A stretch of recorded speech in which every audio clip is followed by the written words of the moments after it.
मी आष्टी तालुक्यात बीड जिल्ह्यातील आष्टी तालुका आहे. आष्टी तालुक्यामध्ये सोंबिवडी गाव आहे माझं. मी एक शाळेवर शिक्षक आहे. त्याचबरोबर सरपंच सुद्धा 10 वर्ष होतो. शेतीची आवड असल्यामुळे मी आज 5-6 वर्षापूर्वी त्याच्यावर रोपं घेऊन घेतलो. तर नोकरीपेक्षा हा जो व्यवसाय एकदम उत्कृष्ट आहे. दरवर्षी माझे 7 ते 10 लाख रुपये 300 झाडाचे मी कशा परिस्थितीत कधी कधी जास्त सुद्धा पैसे होते. तसं डाळिंब आहे माझ्याकडे.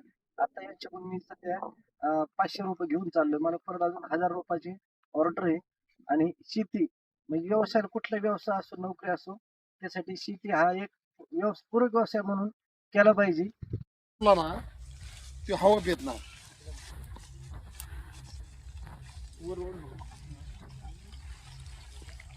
हा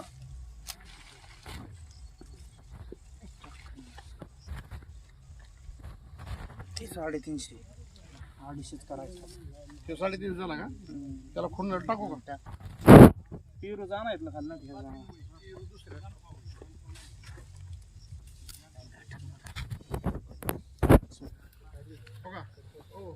हो 3.5 झाला घेतात. तसंच बंडलचं घे डायरेक्ट चालू. ठीक आहे. एक 250 पेरूचं झाड टाकूया. 350 का ते? हो हे 350. सध्या आता यांचे रोपं घेऊन चालू मी आता शुद्ध गाडी घेऊन आलोय. शुद्ध गाडीमध्ये सध्या रोपं तुम्हाला दाखवतो.